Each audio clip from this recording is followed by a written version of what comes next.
Hi, everyone. It's Natalie. Anxiety seems to be something we hear about more than ever today for adults and for kids. So here's the question. Why are we seeing such a high rate of anxiety right now? Well, there are obvious reasons, of course, in and out of school, home, back at work, home again, masks, uncertainty in general about the future. But life is full of uncertainty. Today, I want to focus on dealing with anxiety. We're going to talk about kids. And when I say kids, I mean little kids, toddlers, all the way up through teenagers. But everything we're talking about, it applies to us as adults as well. We have to learn what is anxiety and what is stress, what is normal worry, and what is a mental health issue. My guest is Natasha Daniels. She's the author of the book, Anxiety Sucks, a Teen Survival Guide. Natasha has worked as a child and teen therapist for more than 20 years. She has a private practice, she has a website, she has a podcast, and she has 3 kids. And 3 other books, 4 total. The topic is really important because we absolutely have to understand and not only identify anxiety, but we need to have strategies in place for dealing with it. So let's get started. Natasha, this is a topic I get a lot of requests for as a mom, as a podcaster, also teaching high schoolers now. It's kind of a new thing for me, is I feel like I'm hearing more about anxiety than in the last 5 to 10 years. Is it because we've learned more about it? We're identifying it? I think that's part of it, but I think there is an increase in anxiety in general, kind of in our society right now. I mean, understandably, with I think the pandemic and Yeah. everything that's going on. But luckily, I think we are tuned in, and so it's also getting identified when it's popping up. Well, as soon as we can identify it and know that that's what's happening, then we can do something about it. Right. So let's take us a minute here for parents who are listening and thinking, maybe that's what's wrong. Maybe that's what's causing my child to not want to go to school or be scared to go to the birthday party. Or how can you help parents identify that that's what's happening in their child's life? Well, I love that you brought up those things because I do feel like sometimes anxiety will show up as anger or difficult behavior. Sometimes that is the first sign. And if it's unusual for your child, or it's out of character, or it doesn't make sense, they're not giving you an explanation, it is good to dig further because a lot of times that resistance is actually anxiety in disguise. So I always say to parents, pause and say, what's the hardest part about blah, blah, blah? And phrasing it, not why don't you want to go to school? Because the whys, I feel like, put kids on the defensive, even though we don't mean to. It has an accusation kind of tone. But when I say, what's the hardest part about going to school? They're more open because I've already acknowledged that it's hard. And so there's some validation in that. And I know that sounds cheesy, but it actually is pretty powerful. And then I'm listening for anxiety responses. So if they say it's boring, I might still probe, but maybe they say, I just never liked school. But if they say things like, what if I throw up? Or if they say things like, the tests make me so nervous, or if I'm not getting anywhere and I say, what day is the worst? And they say Fridays. What's on Fridays? PE. What's the hardest part about PE? No one picks me for sports. You're listening for those anxiety responses. Yeah. Some of those things are really normal kid things, but when it goes on over time, or I want to get into here now, because when it leads to physical things like a stomach ache or a headache or not wanting to eat, like what are some of the physical things that we might see in our kids or teenagers to identify it as anxiety? Yeah. And like you said, a lot of it's normal, but it's the level of severity that shows up for a lot of them. So sometimes, you might have a kid who's nervous about blah, blah, blah, but they're not getting stomach aches and throwing up. So some physical symptoms of anxiety are definitely the gut. So feeling nauseous, throwing up, diarrhea, constipation, and then frequent headaches. And a child's not going to have all of these, but they can have some of them, shaky legs, heart palpitations, chest pain, difficulty breathing, headaches. I think I already said that. Dryness of mouth. You might have someone who's like very fatigued. So it can really show up in just a variety of ways. So what do you do? Like, let's get a little bit more into that. Say you have a teenager who feels nauseous every time one thing happens, or maybe it's finals, which is a very normal pressure situation for a teenager. And they come upon this and they don't know how to handle that pressure. Maybe they're getting every time something like that happens. Where do you start with them? How do you, I love the way that you give examples of these conversations that you can have with them. Yeah, the first place you want to start is getting them to recognize that it's anxiety, not that you're discounting a stomach ache, because having anxiety myself, the stomach ache is real. It feels just like a stomach virus. So there is no difference. But getting them to see that it's caused by anxiety is your first step. And so you might say, and for older kids, you have to lead them really with the breadcrumbs and say, I've noticed, that you have a stomach ache Monday through Friday, but then on the weekends, your stomach feels better. And you're saying it in a non-accusatory tone. It's just, or I notice your stomach hurts every time you have to perform or every time you go to soccer practice. What do you think that's about? So we want our kids to start to think about it themselves instead of just saying, it's just anxiety. Your stomach hurts because it's anxiety. That really can shut them down. But getting them to notice patterns is the first step. And then once they realize that this physical pain I'm having is an indication that I'm anxious, and it's really like a deep indication, like I've let my anxiety go so far that now it's physically showing up, then it's how do you catch those thoughts as they're starting to build? How do I become more in tune to my body so that as it's starting, or even before it even starts, I say, oh, I'm going to be really anxious for soccer practice. What's that about? What are my negative thoughts about soccer practice? And then I want to explore those because I want to reframe those thoughts, or I want to counter those thoughts with a different perspective. What do you think about identifying, personifying this anxiety? I've heard people talk about, and I know in your book, you talk about giving it a name. And what does that look like? I love the name you use for your anxiety, but what would that look like for other kids too? Naming anxiety is really helpful for a lot of different reasons. And some kids don't want to do it, and that's totally fine. But the benefits are it personifies it and it externalizes anxiety. And so it's not who they are, because a lot of kids don't want to identify with their anxiety and say, I am this kid that is afraid to make friends and I'm afraid to speak up. But when you say, my anxiety's name is Pero, right? So for paranoid. So Pero doesn't want me to talk right now, or Pero is telling me this is going to be a horrible thing. It empowers me to confront Pero, or even to train Pero if I don't want to be aggressive about it, where Pero needs to learn. So you can name, your kids can come up with anything. I mean, in our house, we have O Cloud, we had Mr. Worry, we have Dictator, we have Squishy. We have a full packed house of people with anxiety. So they all have different names. In my practice, I've heard Bob and Gus and all sorts of just fun, silly names. And that helps us with communication and it gives us language. So you can shut Gus or Pero down when you start to say, okay, get out of my head. And because another thing I know you talk about, and I have seen this so many times over the years, is the snowball. If you let Gus take hold, whoever your anxiety is, that can snowball into one little thing they were afraid of can turn into like the worst thing in life. Yeah. And teaching kids how to catch those snowballs early. In my practice, I always call it melting snowballs. And so you can't melt a snowball if you don't know it's there. And so being aware of, I just had a snowball thought, and being able to catch those snowballs as they go and reframe them is really important. Can I talk about a specific type of anxiety? Because I know you see a lot of this in your practice. And it seems like I talk to more and more parents who have kids who have social anxiety, who are, they don't want to go to the birthday party, or they don't want, lots of examples. They just don't want to be with other kids. They're afraid of being around other people. What is that like? What is social anxiety? How can someone know if that's the struggle their kids have? And then what would you say to it? How would you advise people? Social anxiety is like very near and dear to my heart, because I have social anxiety disorder, and all three of my kids have different renditions of social anxiety.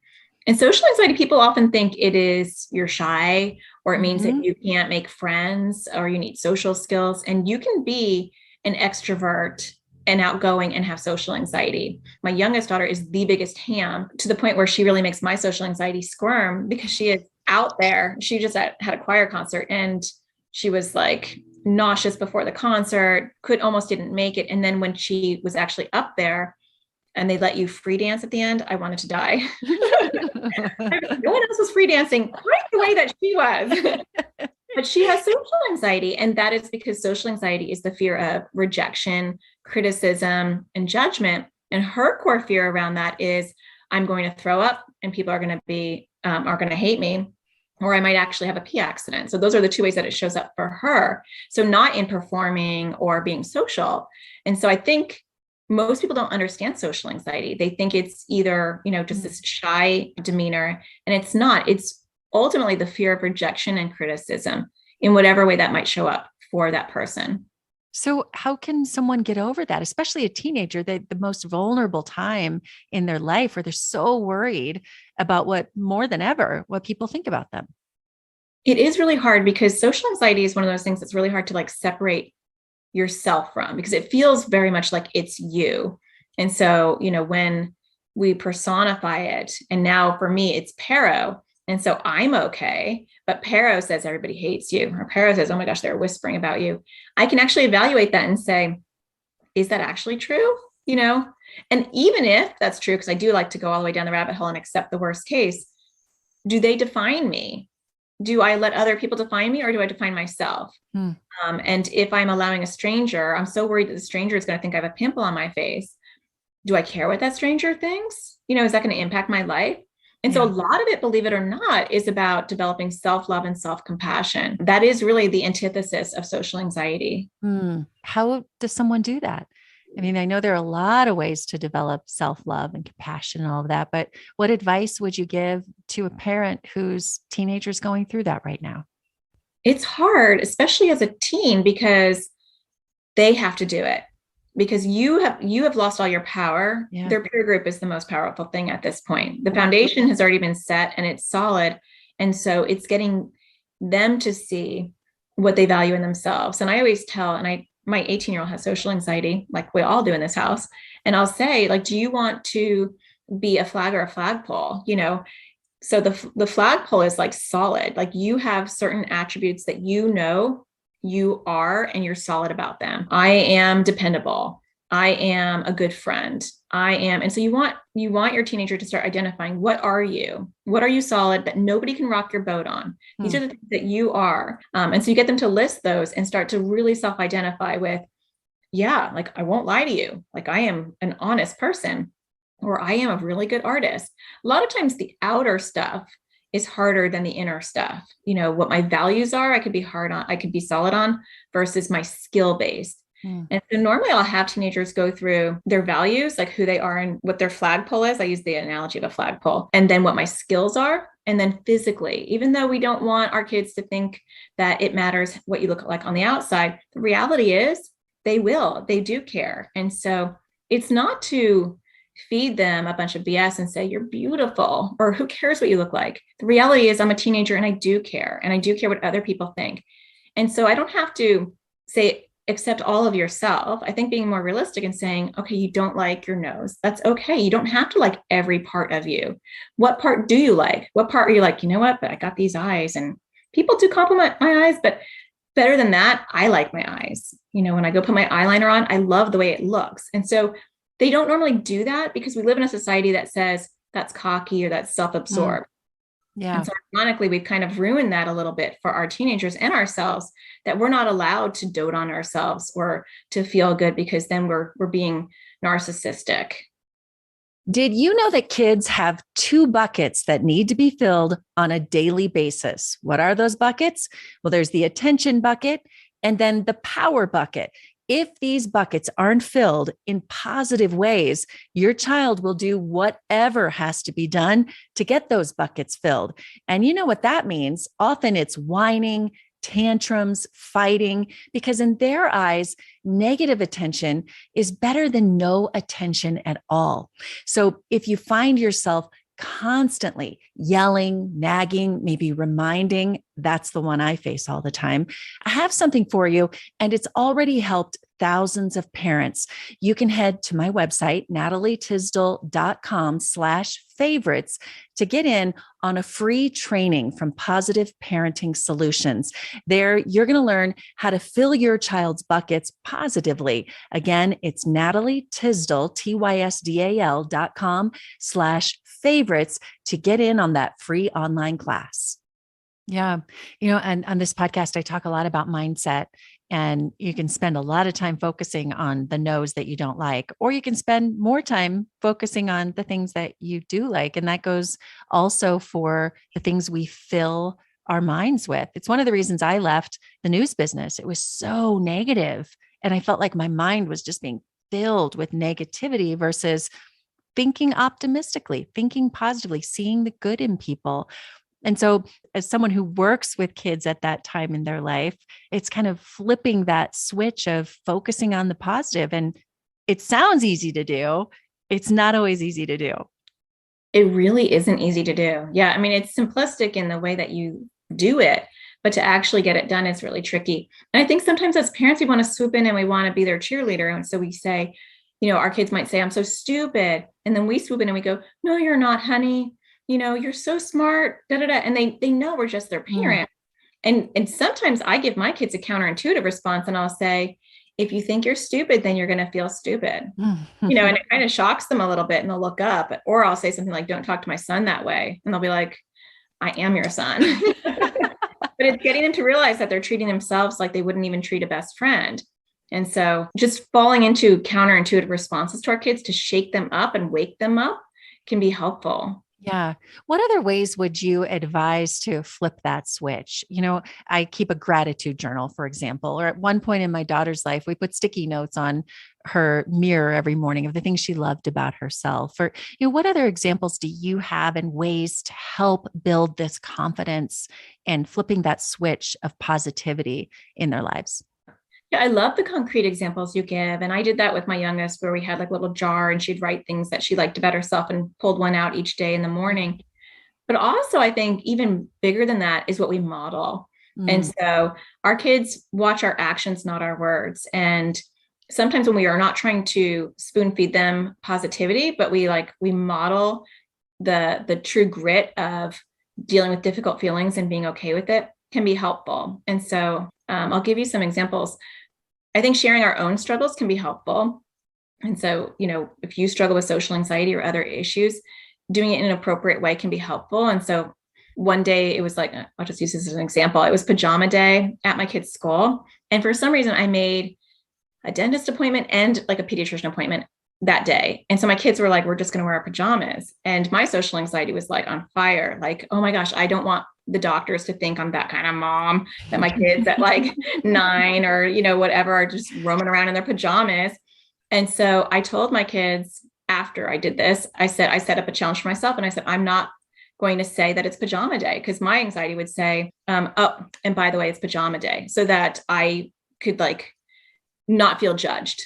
And so I didn't say anything, and I felt really uncomfortable, but I did it. And then after that, I said to my kids, as kind of a life lesson, my para showed up today because it was pajama day and they had no clue. And they're like, why would that bother you, Mom? And I'm like, because I didn't want people judging me. And then, do you ever feel like people are judging you? But then I said, you know what? I know I'm a good mom, and I know, blah, blah, blah. And so I don't care what they think. So use that as kind of a dialogue for us to be able to dive deeper. And I think that we can model things like that. And that's so much more powerful than just us telling our kids, you're great, you're amazing, you should believe that yourself. Yeah. Yeah. To really see the things that we do, the struggles that we have. I think as a parent, that's one of the hard things we deal with, is we don't necessarily want our kids to know when we're struggling, but for them, because we don't want them to take on that worry. I know I do that. I don't want my kids to know if I'm worried, because they have enough in their life, but for them to know I have worry or I have a problem, but I'm not afraid of it. And then that's life. And then I'm going to deal with it, and it's going to be okay. And you can do it after the fact, right? So you can use an experience that said, they didn't know I was nervous at the time, but then after the fact, it's a life lesson. My kids love stories. And so sharing your stories with intention, right? Because we don't want to be our kids' confidant, or we don't want to dump on our kids, and we don't want them to feel like we don't have it and we're not an anchor for them. but showing them that we can walk towards our fears just like they can, and it's a human thing, not a kid thing, can be super powerful. Yeah, absolutely. What about just everyday things like food and sleep and social media? Like, how do all of those things play into anxiety in our young people? I think it's all interrelated. Everything feeds on each other. So if I'm not, and I think some kids are more sensitive to different foods than other kids, and getting them to be clued into their body and saying, you're feeling this way because you haven't been eating well today, and getting them to identify. Like my son goes ballistic when he has candy. Like his head spins and we're all like, no, don't let him have candy. Halloween's very scary for us. It's a scary holiday for many reasons. But me just telling him you can't have candy doesn't help. He had to have the own insight. He would be like a ping pong ball, and I'd say, and he'd be anxious. And I would say, why do you think that is? And he'd be like, let me think about what I ate today. And now that he's 12, he'll actually say, let me think about what I ate today. Or even if we go out, he'll say, well, I'm not going to eat all of that because I don't want to be out of control. And so he's making the connection because I'm not telling him. Yeah. And for Halloween now, I leave a huge bowl of candy out. Like, it's yours to moderate because I want him to learn self-control. And we have That's some huge. I find the same thing with sleep issues. We both have 12-year-old sons, and, they want to stay up late. Mine really wants to stay up late. And it was hard for me to not say, here is your bedtime, 8:00, 8:30, or whatever it is. I like 8:30. He thinks 9:30 is better. And, and he's pushing it because he's that tween, and like my friends are staying up later and all of that. But I am trying really hard. So I appreciate that advice to say, how do you feel the next day? Instead of that's just the way it goes. And I guess that's maybe how we grew up, or more people of just those, the rules are the rules. But to help him understand, some kids need 9 hours sleep. You need 10 hours of sleep. Yeah. And giving them those tools, like that understanding now, instead of when they go to college. I was actually talking to my daughter about this because she's got a lot of free reign at this age at 18 to like, you can stay up however late you want. You're a straight A student, do what you want. And then she can learn like, oh, I feel horrible the next day. And so I'd rather her learn that now than she go crazy her freshman year in college because now there are no parents there. And she's learning how to self-regulate for the first time in a new environment. Eating more, staying up late, all of those things that might happen if they haven't learned to self-regulate. Oh, so many good lessons. I really appreciate everything that you told me today. And I know a lot of people are struggling with this, but I do have one really important question, because I have found with some of the teenagers that I have worked with that we think we can handle these things on our own sometimes. And I know in your books, you give some awesome advice, and that is just what some people need. But at what point do we need more? Do we need a therapist, or do we need medicine? Or at what point do you think you would tell parents, go get some help? I think there's a couple of different things. One, I think anyone can get help if they want help. I don't think there's anything that's too small that they couldn't benefit from someone to have a soundboard and build some skills. I mean, being proactive and developing stuff is amazing. But with teenagers, they have to want what they want. And talking to a teenager who doesn't want to be there from firsthand experience is not a fun thing for either the therapist or the teenager. And so I would often say, like, tell your mom that unless you want to come back, you can't come back, because it's a collaborative approach. But I think often we don't even ask our kids because we think that they're going to be offended, or we think that the problem's not enough, or we can throw a book at them. And so I think it's opening that dialogue and saying, I notice that you're struggling with blah, blah, blah. And here are some options. And sometimes you actually have to not use the word therapist, but you might have to use like life coach or like a different language for them to make it palatable. I've had parents email me and say, we're going to call you a life coach. And that's okay. I still have my degree and I can still help them, but they got the concept coach versus, because sometimes there's a stigma depending on your family and the way that you guys talk about mental health.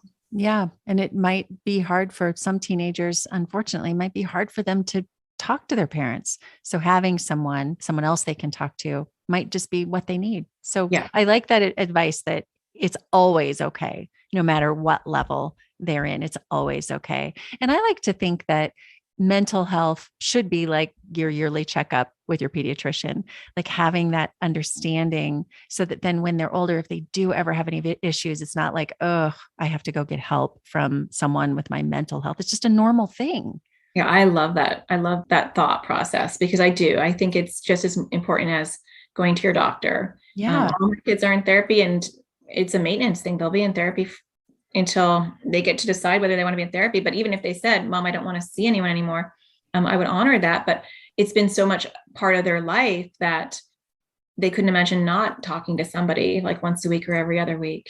Yeah. And it takes away that stigma that we absolutely have to get rid of. Yeah. And they see me doing it, even though I'm a therapist. And So modeling that helps that. too. Yeah.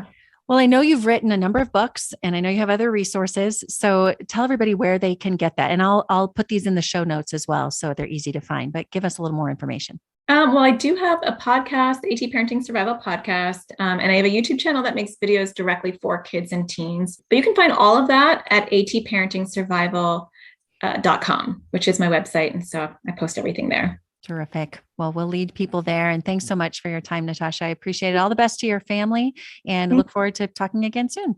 Sounds good. Take care.